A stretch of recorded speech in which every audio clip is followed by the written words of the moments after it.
네, 안녕하세요. 이번 시간에는 분수함수의 적분법에 대해서 공부를 하도록 하겠습니다. 우리가 지난 시간까지 삼각함수의 적분법에 대해서 공부를 했는데 이 분수함수를 적분을 하다가 보면 삼각함수로 치환을 해야 되는 경우가 있기 때문에 그 삼각함수로 치환한 경우에 결국 삼각함수의 적분법이 필요하다는 걸 확인을 할 수 있을 겁니다. 자, 이 분수함수의 적분법은 네 가지로 우리가 구분을 할 수 있는데 가장 기본인 첫 번째는 분모를 미분한 거. 그죠? 분수함수라는 거는 fx분의 gx라는 형태인데 이 gx가 fx를 미분한 형태 f'x로 표현이 되어 있는 경우입니다. 예, 이거는 분모를 ln에다가 취해주라고 했죠. 그래서 ln의 절대값 fx로 적분이 가능하다는 얘기입니다. 자, 그 다음에 두 번째 유형이 뭐냐?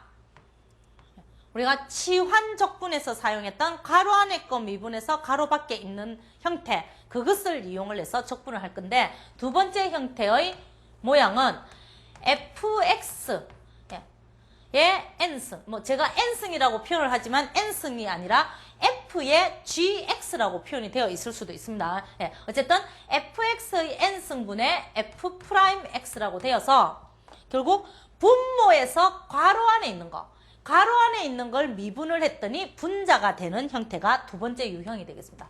자, 이 두 번째 유형은 푸는 방법이 분모를 없애주는 겁니다. 분모를 없애준다라는 것은 분모에 있는 n승 대신에 분자로 올리면서 마이너스 n승으로 고칠 수 있겠죠. 단 이때 n이 1이 아닌 경우에 할 겁니다. n이 1인 경우가 바로 1번 유형에 해당하기 때문에 n이 1이 아닐 때 분자로 올려서 계산을 하게 될 겁니다.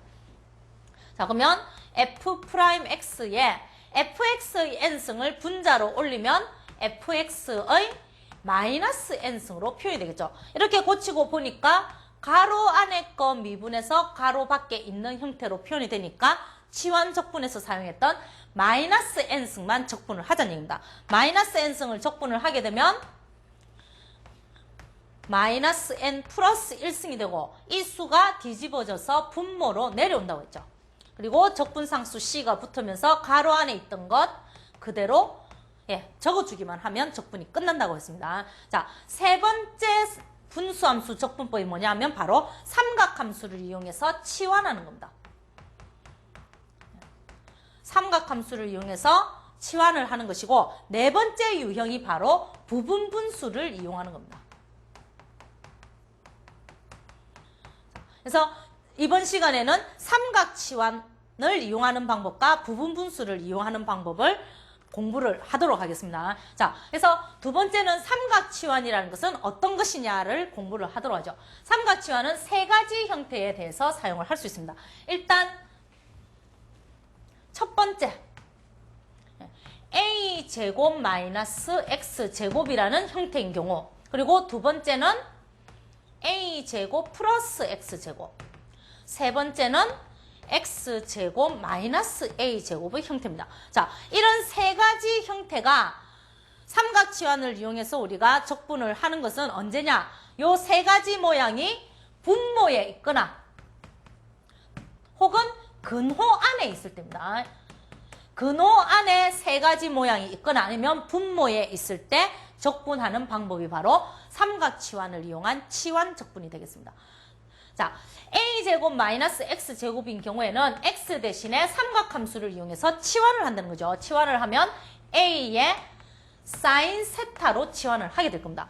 a제곱 더하기 x제곱 같은 경우는 치환을 하게 되면 x 대신에 a 탄젠트 세타, x제곱 마이너스 a제곱 같은 경우에는 a의 시컨트 세타로 치환을 하게 될 겁니다. 근데 치환을 하게 되면 우리가 안에 x에 대한 식이 있으면서 뒤에 dx가 더 붙어 있죠. x를 전부 다 세타에 대한 형태로 고쳐주고 나면 dx 역시 그대로 두면 안 되고 d세타라는 형태로 바꿔줘야 된다고 했습니다. 따라서 주어진 식을 양변을 미분을 해서 dx 대신에 사인 세타 미분한 a 코사인 세타 d세타로 바꿔줘야 될 거고, 마찬가지 두 번째 같은 경우에는 a의 탄젠트 미분한 거, dx는 탄젠트 미분한 시컨트 제곱의 d세타, 세 번째 같은 경우는 시컨트 미분